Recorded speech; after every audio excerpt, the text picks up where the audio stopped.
বন্ধুরা, বায়োলজি ক্লাসরুমে সবাইকে স্বাগত। দেখো, আগের ভিডিওতে আমরা আলোচনা করেছি জীবন কি সেই বিষয়টি নিয়ে, হোয়াট ইজ লাইফ।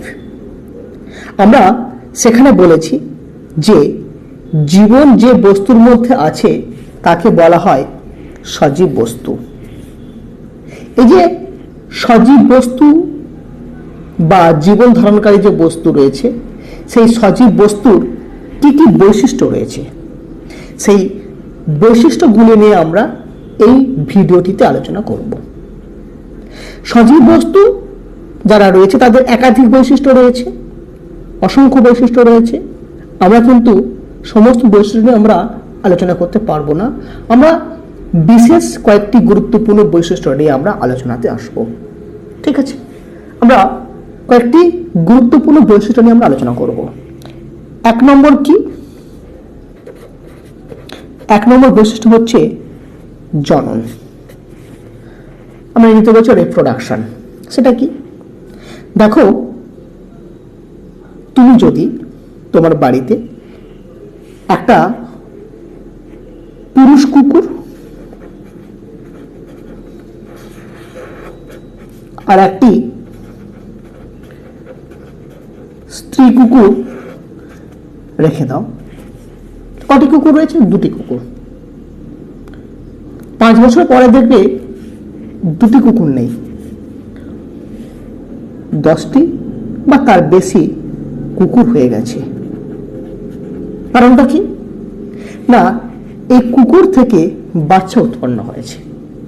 এই যে কুকুরের বাচ্চাগুলো, তারা দেখতে কেমন? সেই মা বাবা কুকুরের মতো। কিন্তু যদি তুমি তোমার বাড়িতে 10টা ইট রেখে দাও, 20 বছর পরে দেখবে সেই 10টা ইটই আছে, ইটের সংখ্যা কিন্তু বাড়েনি। তাই তো? কারণটা কি? না, কুকুর হচ্ছে সজীব বস্তু। অর্থাৎ বলতে পারি এই যে কুকুর সংখ্যাটা যে বাড়লো যে বৈশিষ্ট্যের জন্য, সেটা হচ্ছে জনন।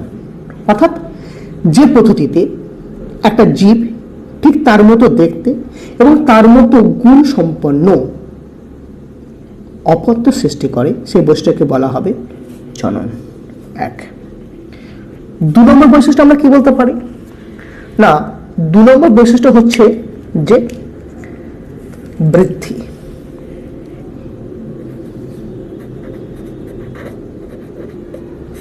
বৃদ্ধি, গ্রোথ। কি রকম? না, তুমি যদি তোমার বাড়িতে একটি বিড়াল বাচ্চা রেখে দাও, বিড়াল বাচ্চা নিয়ে আসলে, বিড়াল বাচ্চাকে খাওয়া দাওয়া দিলে, সাপোজ যখন তুমি বিড়াল বাচ্চাটা নিয়ে এসেছিলে তখন তার ওজন হচ্ছে 200 গ্রাম, ছোট্ট একটা বাচ্চা। তুমি যখন তাকে খাওয়া দাওয়া দিচ্ছ, দেখবে যে বিড়ালটি 1 বছর পরে 200 গ্রাম নেই, সে হয়তো 2 কেজি হয়ে গেছে।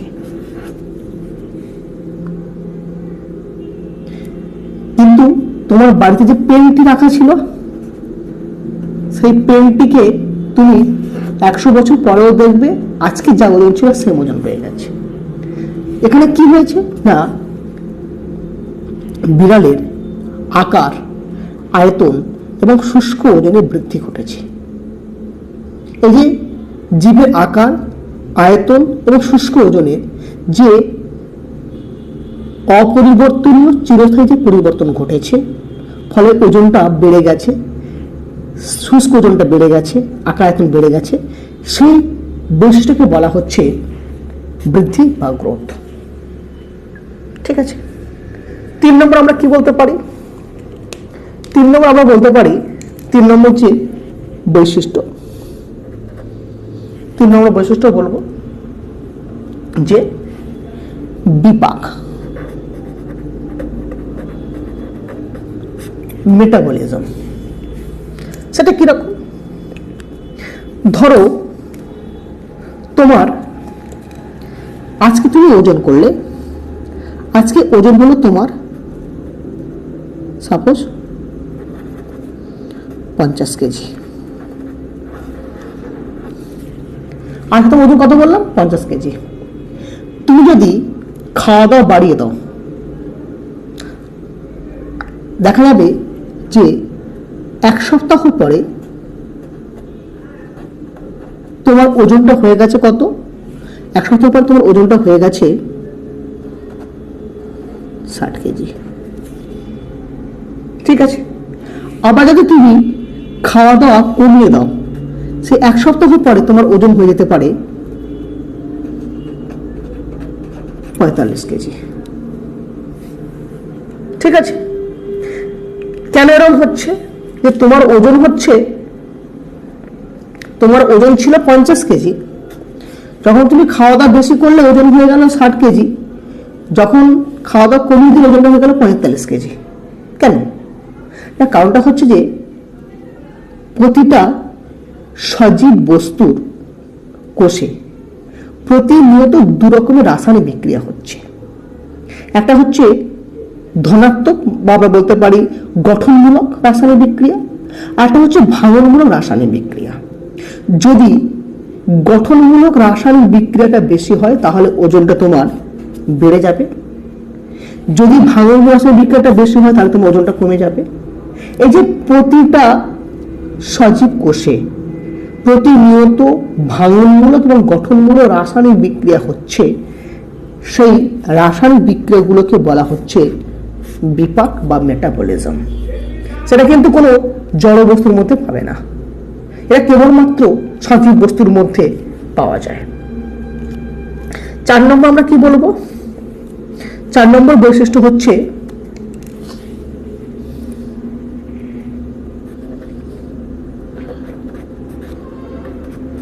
উত্তেজিতা, এক্সাইটেবিলিটি। সেটা কিরকম? দেখো, তোমরা এই যে ক্লাসরুমে বসে আছো, তোমরা ক্লাসরুমের স্টুডেন্টরা রয়েছো, আবার এই ক্লাসরুমের মধ্যে চেয়ার, টেবিল, ডাস্টার সব রয়েছে। এখন যদি আমি এই যারা চেয়ার, টেবিল, ডাস্টার রয়েছে তাকে আমি একটা লাথি মেরে দিই, কি হবে? চেয়ার টেবিলে আমার চেয়ারটা আছে, দুম করে লাথি মেরে দিলাম, চেয়ার কি এসে আমাকে দুম দুম করে মাথা শুরু করে দেবে? না।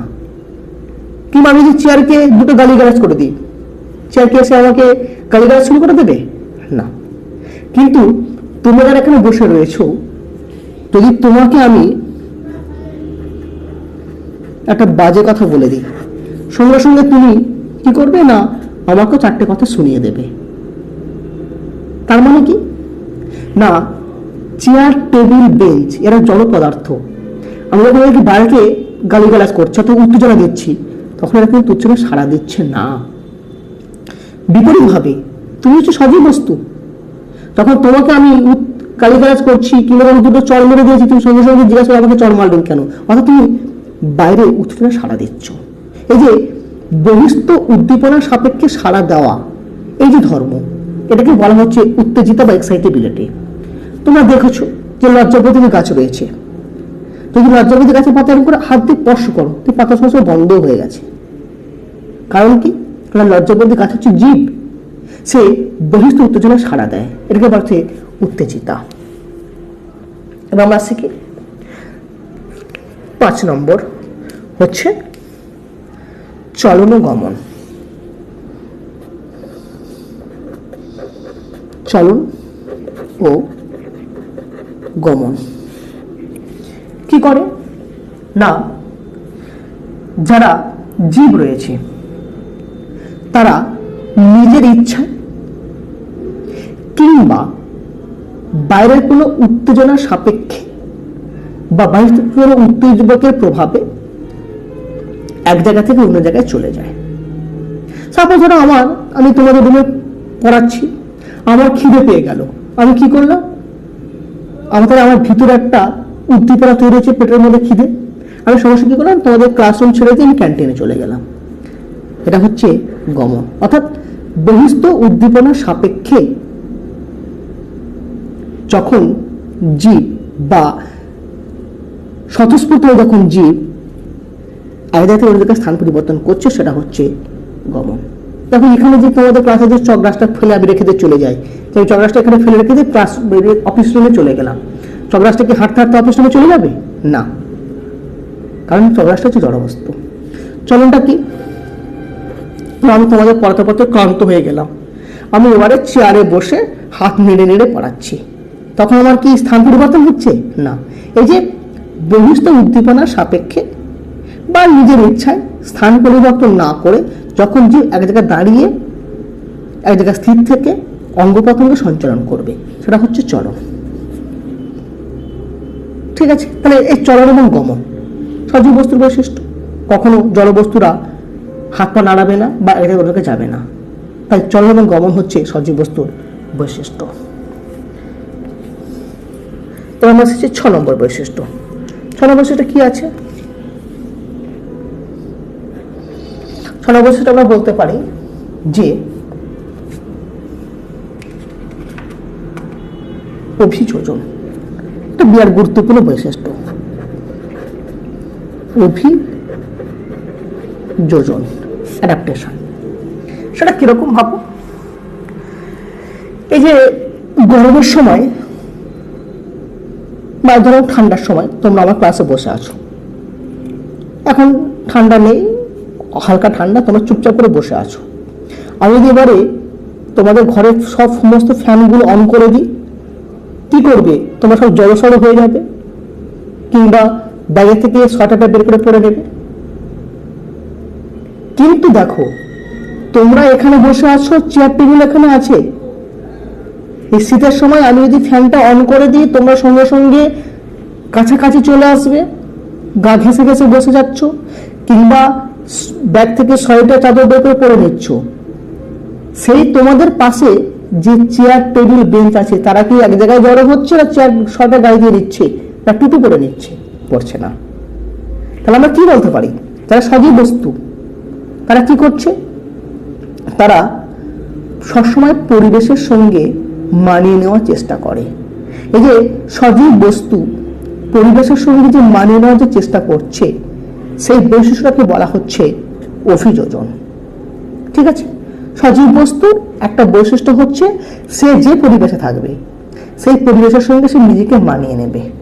এই মানিয়ে নেওয়ার যে বৈশিষ্ট্য, এটাকে বলা হচ্ছে অভিযোজন বা অ্যাডাপ্টেশন। এবার আমরা আসি যে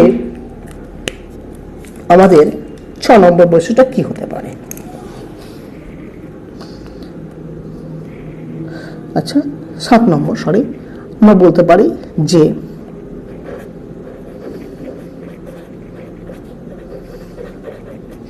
মিউটেশন বা পরিব্যক্তি।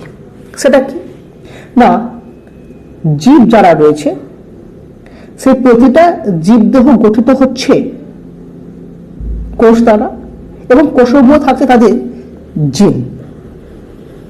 সেটা ডিএনএ বা আরএনএ হতে পারে, জিন রয়েছে। এই যে জিনের কি হয় না, জিনের হঠাৎ স্থায়ী এবং বংশগতভাবে সঞ্চালনশীল পরিবর্তন ঘটে যায়। অর্থাৎ জিন রয়েছে, জিনের উপর যদি আমার ইউভি রশ্মি পড়ে যায়, জিনের উপর যদি আমার কোনো একটা নিউট্রন এসে পড়ে যায়, তখন কি হবে না, জিনের বিভিন্ন যে সজ্জা রয়েছে তার একটা হঠাৎ পরিবর্তন ঘটে যাবে। এই যে জিনের হঠাৎ স্থায়ী এবং বংশগতভাবে সঞ্চালনশীল যে পরিবর্তনটা হচ্ছে, সেটাকে বলা হচ্ছে মিউটেশন। ঠিক আছে, আটে আমরা বলতে পারি কি? আটে আমরা বলতে পারি যে পুষ্টি। পুষ্টি সেটা কিরকম হচ্ছে না, জীব যারা রয়েছে তারা কি করে না, তারা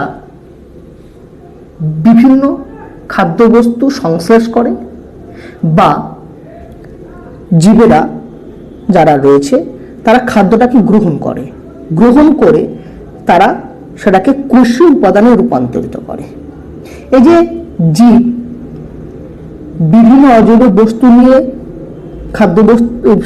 বিভিন্ন খাদ্য সংশ্লেষ করলো বা খাদ্যবস্তু গ্রহণ করার পর সেটাকে জীবের কোষে অঙ্গীভূত করছে, সেটাকেই বলা হচ্ছে পুষ্টি। এটা আমরা জীবের ক্ষেত্রে পাবো। নয় কি রয়েছে না, তাহলে এগুলো হলো আমাদের সজীব বস্তুর বৈশিষ্ট্য নিয়ে আলোচনা।